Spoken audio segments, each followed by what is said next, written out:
Assalamualaikum warahmatullahi wabarakatuh. Selamat pagi adik-adikku semua. Insya Allah kita semua dalam keadaan sehat walafiat. Nah adik-adik, hari ini kita belajar tematik. Silakan adik-adik buka buku tematiknya pada pembelajaran 4 halaman 31. Nah coba adik-adik perhatikan, di sini ada ayo belajar. Setiap jenis tanaman memerlukan lingkungan yang berbeda agar dapat tumbuh dengan baik. Berikut ini penjelasan lingkungan yang ideal untuk beberapa tanaman. Untuk beberapa jenis tanaman, yang pertama kelapa. Kelapa adalah tanaman yang termasuk ke dalam kelompok palem-paleman seperti sagu. Tanaman kelapa tumbuh optimal di dataran rendah dengan ketinggian 0 sampai 450 meter di atas permukaan laut. Di dataran tinggi, kelapa akan berbuah lambat, produksi sedikit, serta kadar minyaknya rendah. Coba adik-adik perhatikan pada gambar 1.40. Kelapa tumbuh optimal di dataran rendah. Jadi kalau dia tumbuh di dataran tinggi, produksinya dia akan berbuah lambat, produksinya sedikit, serta kadar minyaknya juga rendah. Nah lanjut.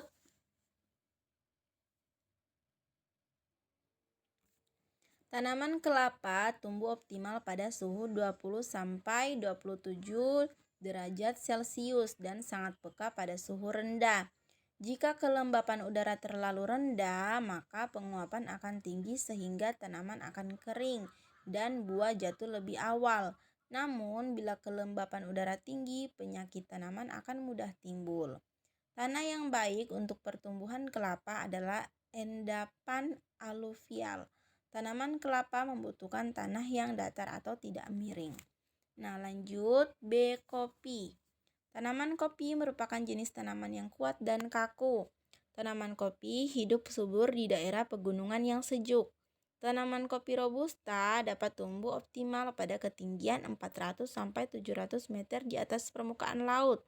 Sedangkan kopi arabica tumbuh optimal pada ketinggian 700 sampai 1700 meter di atas permukaan laut. Selain ketinggian, hujan merupakan faktor iklim yang penting. Tanaman kopi tidak menghendaki sinar matahari langsung dalam jumlah yang banyak, tetapi menghendaki sinar matahari yang teratur. Sengatan sinar matahari langsung dalam jumlah banyak akan meningkatkan penguapan tanah dan daun. Sinar matahari yang cukup banyak juga akan merangsang terbentuknya kuncup bunga. Akibatnya, tanaman kopi menghasilkan bunga melebihi kemampuannya sehingga jumlah bunga yang berhasil menjadi buah sedikit dan juga mutunya rendah. Oleh karena itu, tanaman kopi membutuhkan pohon penaung untuk mengatur sinar matahari agar sampai pada tanaman kopi.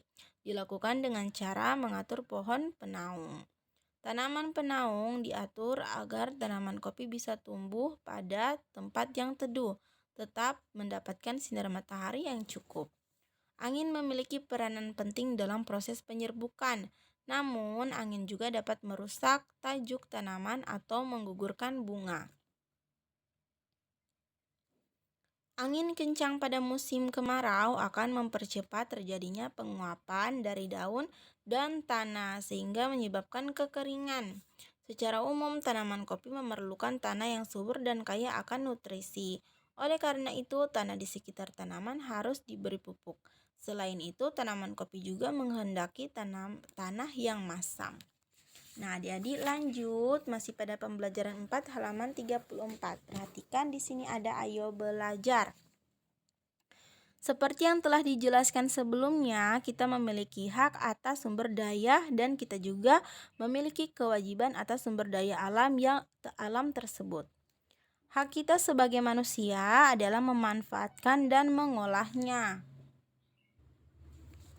Selain memperoleh hak, kita juga berkewajiban untuk melestarikan sumber daya alam, misalnya makhluk hidup termasuk tumbuhan. Oleh karena itu, kita harus mengambil makhluk hidup dengan cara-cara yang bijaksana. Cara yang baik dan bijaksana artinya pengambilan makhluk hidup tidak merusak lingkungan. Jika kita mengambil makhluk hidup di alam dengan cara-cara yang tidak baik, tentu makhluk hidup akan cepat punah. Kitalah nantinya yang akan dirugikan. Tumbuhan telah kita manfaatkan untuk memenuhi berbagai kebutuhan manusia, misalnya sebagai sumber pangan, papan, obat-obatan, dan juga sebagai penyediaan oksigen untuk bernafas. Kewajiban kita adalah menjaga dan mencintai tumbuhan. Apa yang dapat kita lakukan untuk mencintai tumbuhan? Berikut ini beberapa perilaku yang menunjukkan kewajiban kita dalam menjaga dan mencintai tumbuhan. Yang pertama, tidak merusak tumbuhan. Kedua, tidak menebang pohon sembarangan. Ketiga, menanam tumbuhan di sekitar lingkungan kita. Keempat, merawat tanaman yang kita tanam, misalnya dengan menyiram tanaman dan memupuknya secara teratur. Nah, adik-adik, untuk pembelajaran 4 belum ada tugasnya. Nah, kita lanjut pada pembelajaran 5. Silakan buka pembelajaran 5 halaman 36. Perhatikan di sini juga ada ayo belajar. Kamu telah memahami pengertian hak dan kewajiban. Hak dan kewajiban tidak dapat dipisahkan. Contohnya, setelah melaksanakan kewajiban merawat tanaman, kamu berhak untuk memanfaatkan tanaman tersebut, misalnya dengan menikmati keindahannya. Namun, dalam kenyataan hidup sehari-hari ada saja orang yang hanya menuntut haknya tanpa mau melaksanakan kewajiban. Misalnya, ada orang yang hanya memanfaatkan tanaman tanpa mau melaksanakan kewajiban merawat tanaman. Jadi, pelaksanaan hak dan kewajiban harus seimbang. Setiap orang tidak boleh hanya menuntut haknya saja tanpa mau melaksanakan kewajiban. Setiap orang harus mengetahui hak dan kewajibannya masing-masing. Setiap orang juga harus melaksanakan apa yang menjadi kewajibannya dan memperjuangkan apa yang seharusnya menjadi haknya. Jika hak dan kewajiban berjalan seimbang, maka kehidupan masyarakat akan harmonis, aman, dan sejahtera. Kewajiban yang dilaksanakan dengan baik akan menciptakan hal-hal berikut. Yang pertama, terciptanya keluarga yang harmonis. Kedua, peraturan bisa dijalankan dengan baik. Ketiga, tidak ada yang merasa terganggu. Keempat, hidup rukun dengan sesama. Kelima, tercipta keamanan dan kenyamanan di sekitar. Keenam, tercipta kebersihan, keindahan, dan kesehatan di sekitar. Lanjut, agar pemenuhan dan pelaksanaan kewajiban bisa berjalan seimbang, setiap orang hendaknya bersikap seperti berikut. Yang pertama, mendahulukan pelaksanaan kewajiban sebelum menuntut hak. Contohnya, memperhatikan guru mengajar sebelum bertanya tentang pelajaran yang belum dipahami. Yang kedua, mengutamakan kepentingan bersama dibandingkan kepentingan diri sendiri. Contohnya, mengantri sesuai giliran. Ketiga, tidak mengganggu hak orang lain saat menikmati hak sendiri. Contohnya, tidak membunyikan suara musik terlalu keras pada saat orang lain sedang beristirahat. Kemudian yang keempat, tidak boleh meminta hak secara berlebihan. Contohnya, tidak memaksa untuk dibelikan sepeda saat orang tua tidak mempunyai cukup uang. Nah, adik-adik, untuk tugas pada pembelajaran 5, silakan adik-adik menjawab pertanyaan pada halaman 37. Di sini ada ayo jawab.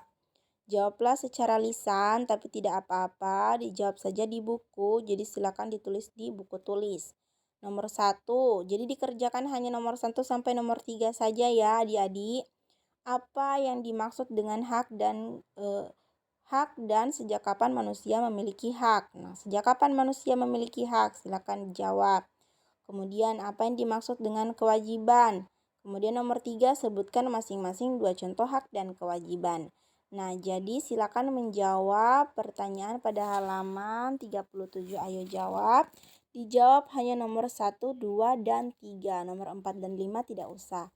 Nah, adik-adik, untuk tugas tematik hari ini itu dulu. Seperti biasa, jangan lupa difoto, disertakan nama lengkap, dan dikirimkan ke ibu.